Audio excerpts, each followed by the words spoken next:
Guys, আসসালামু আলাইকুম। আজকে আমি চলে আসছি ঝিনাইগাতি।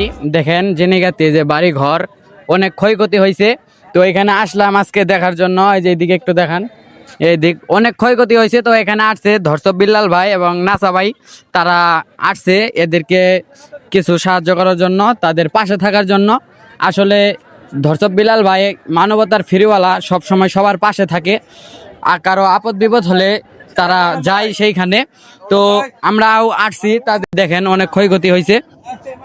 তো আজকে আমি শিবরি থেকে আসছি ঝিনাইগাতি, এখানে এসে দেখি অনেক ক্ষয়ক্ষতি হয়েছে। তো আপনারা এই ভিডিওটা বেশি বেশি করে শেয়ার করে দেবেন সবাইকে দেখার জন্য যে আমাদের ঝিনাইগাতি অনেক ক্ষয়ক্ষতি হয়েছে। ভালো থাকবেন।